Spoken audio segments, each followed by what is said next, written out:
네, 저희가 방금 픽 주제로 뽑은 것처럼 뭐 이렇게 개편 얘기부터 시작하려고 했는데 조금 전에 속보 소식이 좀 들어와서 그거부터 전해 드리도록 하겠습니다. 자, 대통령 경호처와 관련된 얘기인데요. 문재인 전 대통령이 사저 관련해서 경호의 범위를 좀 더 넓히겠다 이렇게 지금 오늘 아침에 밝혀왔습니다. 지금 이게 오늘 아침에 이제 공개가 된 내용인데요. 집회 시위 과정에서 모의 권총, 커터칼, 이 흉기, 저는 흉기까지만 들었는데 모의 권총까지 지금 아마 안전 위해 요소가 있었나 봅니다. 그래서 이것은 전직 대통령 경호를 강화할 필요가 있어서 추가 조치를 하겠다 이렇게 얘기를 했는데요. 어떻게 보셨습니까? 네. 저는 앞에 있는 내용보다 뒤에 있는 내용이 사실 더 좀 주목이 되더라고요. 네. 일상생활에 어려움을 겪고 있는 평산 주민들의 고통도 감안했다. 네. 이것은 경호처가 결정을 한 것이지만 윤석열 대통령의 뜻도 저는 담겨 있다고 봅니다. 그러니까 지금 퇴임한 이후에 평산마을에 내려간 문재인 그 전 대통령의 경우에는 뭐 밤낮으로 계속되는 시위대의 어떤 소음 공해에 지금 시달리고 있지 않습니까? 어떻게 보면 문 전 대통령을 이제 좋아하시는 분들 입장에서 보면 아니 전직 대통령이 저렇게 이 시위대 시위에 그 몸살 앓도록 내버려 둬야 되느냐, 네. 상당히 좀 안타까운 심정으로 지켜봤을 텐데, 저는 오늘 이 경호처의 저 조치는 문 전 대통령에 대한 경호 강화뿐만 아니라 국민 통합과 국민 화합을 위한 어떤 메시지도 좀 담겨 있는 조치다, 이렇게 긍정적으로 평가를 하고 싶고요. 앞으로 이제 평산마을 주민뿐만 아니라 네. 문 전 대통령 내외분도 이 편안한 잠자리를 좀 즐기시길 바람하지 않습니다. 네. 네, 이 사저와 관련한 이제 윤석열 대통령의 목소리도 저희가 이어서 준비했거든요. 들어보시고요. 이야기를 이어가도록 하겠습니다. 네. 저희가 바로 듣죠. 문재인 전 대통령 약탈 사적 시위 계속되고 있는데 어떻게 보고 계신지 궁금합니다. 글쎄 뭐 대통령 집무실도 뭐 시위가 허가되는 판이니까 다 뭐 법에 따라서 되지 않겠습니까? 네, 방금 이제 목소리를 들었을 때는 좀 원론적인 입장을 얘기한 것 같아요, 소장님. 왜 좀 미리 할 수 있었지 않냐 이런 얘기도 일각에서는 나오고 이 시기가 왜 지금이었냐라는 목소리도 나오는데 소장님 보시기에는 시기가 적절했다고 보십니까? 사실 문 전 대통령 이제 집 앞에서의 시위라는 것이 어제 오늘 얘기가 아니에요. 이제 네. 그 내려가자마자 시작된 거거든요. 그래서 상당 기간 많은 국민들이 지금 이 상황을 알고 있었는데 지금 6월 달 인터뷰에서는 원칙론적으로 뭐 다 가능한 거 아니냐라고 얘기했다가 또 이렇게 바꾸고 너무 늦는다는 생각을 안 할 수가 없어요. 그러니까 일각에서는 할 수 있었는데 왜 그동안 그렇죠. 안 하다가 이제야 하느냐 이런 의문을 품는 사람들이 있더라고요. 그렇죠. 저도 그 말씀에 전적으로 동의하는 것이 사실은 저 근처에 가면 굉장히 소음이 심합니다. 그러니까 이게 정상적인 어떤 생활을 하기가 어려운 부분이고, 그렇다 그러면 특히나 전직 대통령이 5년 동안 굉장히 고생을 하셨는데 이 부분에 대한 어떤 좀 배려 차원에서라도 그거를 조금 더 일찍 했다 그러면 국민들도 거기에 더 이제 공감하지 않았을까. 그런데 이미 많은 얘기들이 노출된 다음에 지금 와서야 이렇게 한다는 것 자체가 좀 너무 늦었다. 하지만 뭐 늦은 뭐 감안한다고 해도 지금이라도 좀 조치는 다행스럽다는 생각이 들고요. 하지만 300m 울타리에서 이제 300m 떨어뜨리는 건데 네. 소음은 300m가 그렇게 그 효과가 크지 않을 수가 있어요. 네. 그래서 소음도 조금 더 이렇게 좀 완화하는 그런 조치가 좀 같이 있었으면 어떨까 하는 생각입니다. 변호사님, 만약에 이런 조치가 내려지면 어떻습니까? 소음에 관련된 조치도 추가적으로 경호처에서 좀 할 가능성이 있을까요? 그렇습니다. 일단 현행 집시법에 따르면 이제 소음 규정들이 있습니다. 그 기준에 따라서 지금 현재도 경찰이나 그 관련돼서는 분명히 소음을 측정하고 그거에 따라서 소음이 너무 넘어가면 뭐 제재를 하고 있긴 할 겁니다. 다만 그렇다 하더라도 저것이 워낙 조용한 또 시골 마을이기 때문에요. 네. 그리고 그 소음 자체에도 그 크기도 중요하지만 네. 그 내용들이 사실은 그냥 듣기도 민망할 정도의 정말 욕설이라든지 뭐 모욕적인 얘기들이 많습니다. 그리고 퍼포먼스들이 이젠 좀 뭐 수갑을 걸어 놓는다든지 뭐 저승사자 옷을 입는다든지 이런 굉장히 좀 무시무시한 것들도 많이 있고요. 네. 그리고 최근에는 실제로 커터칼로 그 문재인 대통령 비서를 이렇게 위협했던 사건들도 있었고 현행범으로 체포되는 그런 모습들도 보였습니다. 이게 점점 격화되다 보니까 이런 조치들이 나오는 것 같은데요.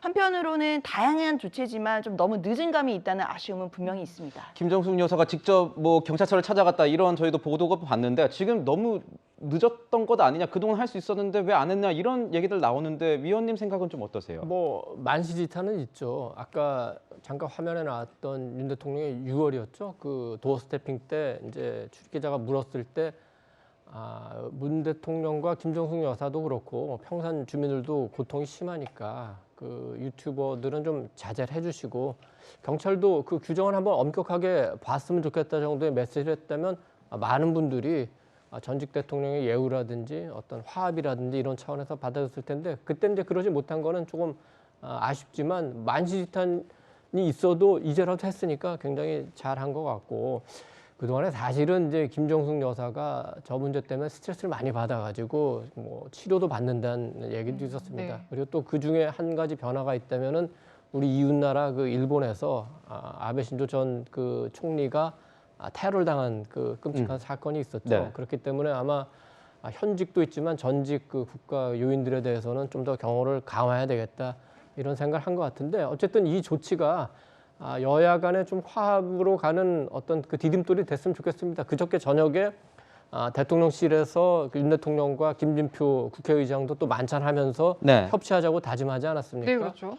그래서 지금 여야 간에 이제 굉장히 앞으로도 물론 이제 갈등 요소가 많긴 하지만 좀 하나하나 풀어가는 또 하나의 계기가 되길 또 기대하는 분들도 많다고 생각합니다. 네. 네, 그리고요, 오늘 많은 분들이 보도를 보셨을 것 같지만 오늘 오후에 대통령실 개편도 이뤄질 예정이고요. 발표도 있을 것으로 보입니다. 정책기획수석 신설될 거고요.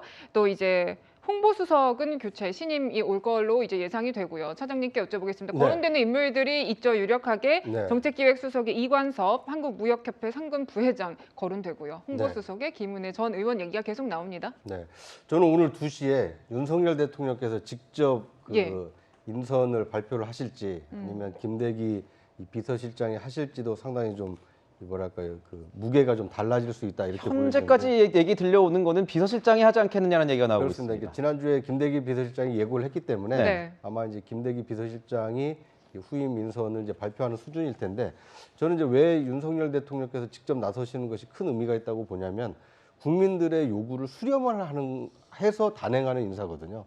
그러니까 이 100일 동안 여러 가지 혼란 사항이 있었고 그것에 대해서 이제 뭐 그 핀포인트, 그러니까 딱 맞춤형 어떤 이제 인사를 하는 것이지만 여전히 인사권자인 대통령이 국민의 뜻을 수렴해서 하는 인사다라는 것을 이 메시지로 전달하기 위해는 이 발표하는 주체가 대통령이었으면 훨씬 더 효과적이지 않았을까 이제 하는 생각을 하는 것이고요. 네. 지금 이제 거론되는 것은 이제 홍보수석과 정책기획수석.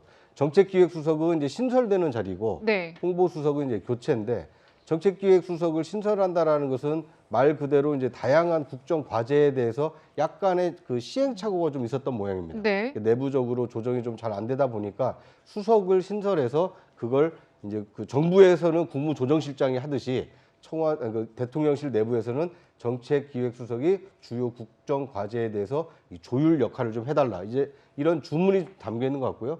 홍보수석의 교체의 경우에는 글쎄요, 이제 지금 그 지지율 하락이라든지 아니면 윤 대통령 대통령실의 노력이 국민에게 제대로 전달되지 못한 것에 대한 약간의 어떤 보완적인 요소. 그러니까 이제 이미 검증된 대변인 아닙니까? 그 김은혜 전 대변인의 경우에는 후보 시절에도 대변인으로 호흡을 맞춰봤고 당선자 시절에도 대변인으로 호흡을 맞춰봤기 때문에 대통령 입장에서는 가장 편안하게 이 상의할 수 있는 이 대상이기 때문에 이 독일로 지금 유학가 있는 김은혜 전 대변인을 불러들여서 이제 홍보수석을 맡기는 것 같고요. 이제 최영범 홍보수석의 경우에는 이제 짧은 기간이지만 뭐 이제 홍보 특보로 물러나서 아마 이제 보완을 하는 역할을 하게 되지 않을까. 이제 언론인들의 관심은 홍보수석이 교체가 되면 이제 대변인은 어떻게 되느냐 여기에 좀 관심이 가 있는데 아마 오늘 거기까지 인선이 이루어질지 아니면 좀 시차를 두고 예. 이 인사가 단행될지 좀 지켜볼 필요가 있어 보입니다. 이런 대통령실 개편에 대해서 소장님은 어떻게 보고 계세요? 그러니까 누가 인사를 발표하느냐는 것보다 더 중요한 거는 사실 그 인사의 내용과 폭이거든요. 지금 많은 국민들이 현재 어떤 현 정부의 지지를 하는 부분에서 가장 크게 문제 삼고 있는 부분이 인사예요. 근데 이 인사라는 것이 그냥 단순히 지금 정책기획수석과 홍보수석 교체하는 걸로 한다 그러면 굉장히 실망할 가능성이 좀 크다고 봅니다. 아하, 왜냐하면 네. 대폭 당정 대폭적인 인적 쇄신을 요구하는 것이 사실 국민의 민심이었거든요. 지금 당은 이제 비대위 체제로 갔어요. 그런데 대통령실은 지금 수석 2명 바꾼다. 그리고 내각은 전혀 이제 바꾸는 것이 없다. 내각이 사실상 문제 해결적인 역할을 못한 부분은 굉장히 많습니다. 대통령실 혼선 준 것도 굉장히 많고요. 그런데 이 2명만 교체해서 이것이 국민들의 어떤 불만이 해소될 수 있겠느냐는 부분을 조금 생각해야 하는 거 아닌가. 그리고 또 한 가지는 정책기획수석을 만들었는데요. 처음에 이제 조각을 하고 대통령실을 구성을 할 때 사실은 정책실을 폐지했습니다. 슬림한 한다고 대통령실을. 그러는데 결과적으로는 이게 다시 환원되는 거 아니냐. 그러니까 처음에 얘기했던 것 자체가 잘못된 것이 오류라는 것을 지금 스스로 인정하는 거 아니냐라는 얘기를 가 나올 수밖에 없는 대목이에요. 그래서 저는 이 인적 쇄신이라는 게 가장 국민들에게는 빨리 다가가는 어떤 쇄신의 단면이거든요. 이거를 미흡하게 한다 그러면 사실상 쇄신의 효과가 크지 않을 수도 있겠다 이렇게 봅니다. 네, 전면적인 쇄신에 대한 목소리가 튀어나오고 있는 것은 맞는데 대통령실의 지금 분위기를 좀 들어보면은 수시 개편, 문제가 있을 때마다 혹은 뭐 강조할 부분이 있을 때마다 개편하겠다 이런 분위기로 바뀌고 있다. 이렇게 보도가 나오고 있습니다. 네, 이 인사 문제에 관련해서는 좀 부정적인 여론이 높았던 게 사실입니다. 최근에 이제 윤 대통령 지지율의 추이를 한번 같이 보시면서 이야기를 이어가면 좋을 것 같은데요. 하락세는 멈췄습니다. 보시다시피 24, 25, 28인데요. 아직까지는 20%대요, 위원님. 이제 오늘 뭐 대통령실 개편하고 발표하고 인적 쇄신 의지를 좀 강조한다면 어떤 이 부정적인 여론을 상쇄시킬 만한 영향이 있겠습니까? 그러니까 인사는 메시지다 이러지 않습니까? 만약에 국민이 어느 정도 기대가 있었다면 그 기대를 넘는 조치가 나온다면 국민들이 그러면 우리 목소리를 듣는구나 해서 긍정적 효과가 나올 것 같고 그렇지 못하고 그 기대했던 정도 또는 그거에 못 미치는 정도의 그 인적 쇄신안이 나온다면은 조금 실망감이 클 수도 있겠어요. 그러니까 인사가 얼마나 중요하냐면 지금 이제 윤석열 대통령이 취임한 지 14주가 됐는데 네. 부정평가 요인으로 첫째, 둘째, 셋째 주에는 대통령실 이전이었어요. 근데 대통령실 이전은 처음에는 부정평가 많은데 만약에 막상 이전을 해보니까 청와대 개방해서 굉장히 좋고 대통령실도 뭐 한미 정상회담하면서 잘 가동되고 하니까 넷째 주, 다섯째 주부터는 그 부정 요인에서 대통령실 이전은 빠졌습니다. 그 이후에 11주간 지금 인사 문제가 계속되는 거예요. 네. 왜 검찰이 인사 추천도 하고 그 법무부가 검증도 하는 거냐? 왜 그 가까운 사람들이 많이 온다는 논란이 오느냐? 이런 건데 이 부분에 대해서 아직 그 명확하게 그 해소를 하지 못했어요. 11주간 계속해서 인사가 문제라고 국민이 얘기했으면 거기에 대해서 확실한 답을 줘야 되는데 아마 오늘 오후에 나오는 답으로는 조금 부족할 것 같다는 예상이 되고 네. 그렇다면 앞으로도 인적 쇄신 또 그 조직과 관련해서도 좀 쇄신이 이어져야 될 것 같다. 하나만 좀 길어졌지만 덧붙이면은 예를 들어서 이제 이런 겁니다. 정책기획수석은 굉장히 필요한 자리인데 여기에 다시 이제 산자부 공무원을 이제 임명을 할 예정이죠. 보도가 맞다면 그러면 김대기 실장도 훌륭한 분이고 최상목 경제수석도 굉장히 유능한 분입니다. 그리고 이관섭 뭐 새로 신임 수석이 된다면 이분도 굉장히 훌륭한 분입니다. 문제는 세 분 다 그 공무원이에요. 또 공무원은 공무원으로서의 또 한계가 있을 수밖에 없습니다. 그래서 인적 충원을 하되 이번엔 꼭 공무원이 아니라 기업이든 이렇게 외부에 있는 분들을 좀 충원하는 그런 조금 이 틀을 박스를 넘는 그런 아이디어도 좀 대통령실에서 생각을 해야 될 것 같습니다. 네, 그렇군요. 뭐 여러 가지 얘기가 나오고 있는데 취임 100일을 기점으로 그래도 윤 대통령의 이 태도가 조금 바뀐 것 아니냐 이런 목소리가 나오고 있거든요. 저희가 한번 모아봤습니다. 보시죠.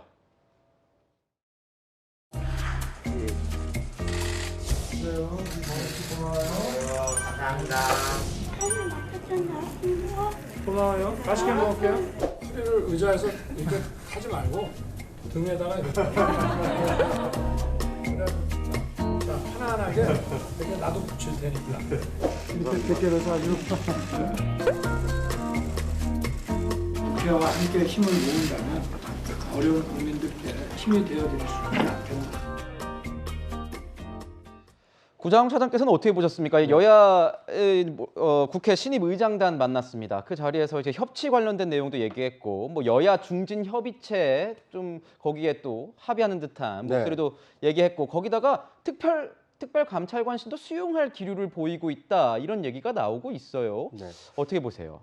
그리고 앵커께서 언급하지 않은 변화 중에 하나가 도어 스태핑이 약간 변화가 됐죠. 네. 그 전에는 이제 기자들의 질문에 즉석에서 답변을 했다라면 네네. 이제 지금은 이제 모두 발언을 먼저 하고 거기에 대한 이제 추가 그 질문을 받고 있는데요. 그러니까 윤석열 대통령의 이제 최악의 상황은 조금 이렇게 면해 가고 있는 것이 아닌가 싶습니다. 그러니까 오늘 발표된 뉴스만 보더라도 어떻게 보면 문 전 대통령의 어떤 이제 경호를 강화하고 이 시위대를 300m로 물리는 거. 이것은 지켜보는 많은 국민들에게 상당히 좀 안도감을 줄 수 있는 이 조치라고 보여집니다. 그리고 지난주 금요일에 있었던 이 국회의장단과의 만찬, 그러니까 행정부의 책임자와 그 행정부를 법과 제도로 뒷받침해야 되는 입법부의 수장들이 함께 만나는 모습, 이것만으로도 이제 안정적으로 국정이 좀 운영될 수 있겠구나, 이런 상당히 좀 안정감을 줄 수 있다고 보고요. 또 이제 오늘 뭐 그 소폭이긴 합니다만 이 국민 여론을 수렴을 해서 이 대통령실의 어떤 이제 인적 쇄신을 일부라도 단행하는 것, 이것은 민심에 맞서는 것이 아니라 민심을 수용하겠다라는 대통령의 의지로 비칠 수 있기 때문에 저는 이제 최악의 상황은 좀 면해가고 있고, 또 이제 이번 주 마지막에 25, 26일에 이 국민의힘과 정부의 어떤 연찬회가 있지 않습니까? 네. 이것은 국민의힘이 어떤 이준석 전 대표의 어떤 그 징계 그리고 비대위 전환, 이걸 통해서 어느 정도 좀 일단락이 됐으니 이 당정청이, 대통령실이 함께 모여서 국민을 위한 국정 운영을 어떻게 할 것인지 머리를 좀 맞대고 논의를 해보자. 이제 말 그대로 액션 플랜을 좀 짜고 그거에 대한 역할 분담을 하자라는 그 연찬회가 예정이 돼 있기 때문에 앞으로 이제 다가오는 9월 뭐 정기국회로 이제 비판도 받을 수 있습니다만 윤석열 정부가 이제 말 그대로 국민을 위해서 국정을 펼쳐나가기 위한 이제 준비는 마쳤다. 이렇게 국민에게 그 인식이 된다라면 낮은 지지율도 이제 조금씩 만회할 수 있는 이 변화의 모멘텀을 좀 만들었다, 뭐 이렇게 볼 수 있을 것 같습니다. 네, 이런 상황에서 민주당 대여 공세 수위 굉장히 끌어올리고 있고요. 지금 관저 공사 관련해서 김건희 여사와 친분 있는 업체의 특혜 의혹을 제기하면서요, 변호사님, 국정조사 요구서를 제출했습니다. 이 국민의힘의 도움이 없이는 가능할까 고민이 되는데 이 국정조사 현실성, 가능성 어떻게 보고 계십니까? 일단 국정조사는 일단 요구서를 제출했고요. 그 관련해서 국회에서 일단 그 국정조사에 관한 부분이 통과가 된다면 그 위원회를 만들어야 됩니다. 네. 특위를 만들어야 되는데 그 과정에서는 이제 원외 교섭단체의 의석수에 따라서 이제 위원 비중들이 달라지기 때문에 여야 간의 합의들이 분명히 실질적으로 필요한 것은 맞습니다. 하지만 이 국정조사에서 지금 야당이 띄우고 있는 논쟁은 국민들이 가장 궁금해하시는 부분입니다. 그러니까 그야말로 대통령실에 사적 채용이 있었던 것이 아니냐라는 의혹과 그리고 사적 계약, 무엇이냐면 한남동의 그 대통령 관저에 대한 그 인테리어 계약인데요. 그 인테리어를 했던 업체가 알고 보니까 수의 계약을 했고 그 수의 계약을 한 업체를 찾아보니까 김건희 여사의 코바나 컨텐츠와 관련이 있는 업체라는 의혹입니다. 그리고 취임식에도 뭐 이렇게 초청이 됐다 이런 식으로 해서 보도가 되기도 했었죠. 그렇습니다. 이제 취임식에도 김건희 여사가 혹시 그 업체들의 대표를 취임식에 초청한 것이 아니냐라는 이제 의혹들이 나오고 있기 때문에 이것이 하나로 합쳐보면 뭔가 김건희 여사의 사적 개혁이나 사적 채용, 뭐 사적 친분이 있는 분들을 자꾸 모셔오는 것이 아니냐라고 하는 국민적인 의혹이 있습니다. 우리 국민들은 사실 5년 전, 6년 전에 그 촛불 집회를 통해 우리 국정농단으로 인한 최순실 사태에서 그 국정농단 뭐 그런 사적인 것, 그 공적 시스템이 무너지는 것에 대해서는 어떻게 보면 트라우마가 있는 국민들이거든요. 그래서 이 부분에 대해서는 국민적인 의혹이 많은 부분이기 때문에 국정조사가 되었던 뭐 국정감사가 되었던 어떤 방식으로든 국회에서는 면밀히 짚고 넘어가야 되는 문제인 것이고 야당으로서는 국민들이 궁금해하시는 부분에 대해서 검증하는 것, 이것은 책무이기 때문에 반드시 해나가야 될 것 같다고 생각이 듭니다. 네, 저희가 이번 순서에서는 대통령실 개편 소식하고요, 공세 수위 끌어올리는 민주당 이야기 중심으로 짚어봤습니다. 자, 저희는요 한동훈 법무부 장관 얘기로 좀 넘어가 볼까 합니다. 취임 100일을 맞는다고 하네요.